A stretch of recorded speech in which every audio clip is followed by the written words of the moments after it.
Azərbaycan qadını deyəndə abır, həya, əxlaq, namus, iffət, sədaqət, utanmaq və s. yada düşərdi. Qadınlar müqəddəs saylardı. Əvvəllər fahişələr belə utanardı. Cəmiyyət içərisində cəmiyyətə uyğun geyinər, davranar, danışardı.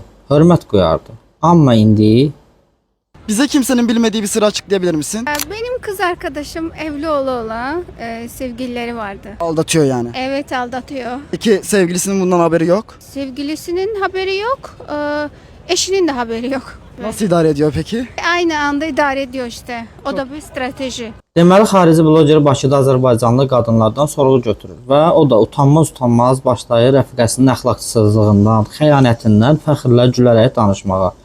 Və bu videoya milyonlarla adam baxır. Həm də xarici ölkələrdə. Görün o xarici ölkələrdə Azərbaycan qadının necə təqdim etdi, necə göstərdi bu qadın. Başqa hadisə danışa bilməzdi. Əlbəttə hər öz yaşadığı tərzə, düşüncə qabiliyyətinə, qəbul etdiyi reallığa uyğun yaşayıb danışır. Çox təəssüf ki, Azərbaycanda belə qadınların sayı dayanmadan artır. Belə insanlardan doğub törəyən cəmiyyət çox iyrənc bir topluma çevrilir.